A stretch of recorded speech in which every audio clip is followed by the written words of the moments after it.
இது பக்கிரி பாபா வாக்கு.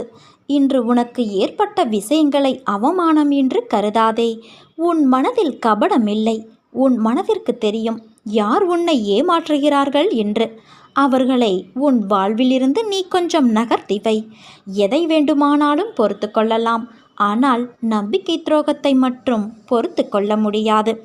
அப்படி செய்த அவர்களை என் கையில் விட்டுவிடு. அவர்களுக்கு நல்ல பாடத்தை நான் கற்றுக் கொடுக்கிறேன்.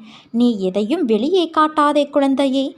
உனக்கான மிகப்பெரிய சொத்து நிம்மதிதான். நீ அழாதே. இன்று உன் மனதில் ஏற்பட்ட காயம் என்பது என் மனதில் ஏற்பட்டதற்கு சமம்.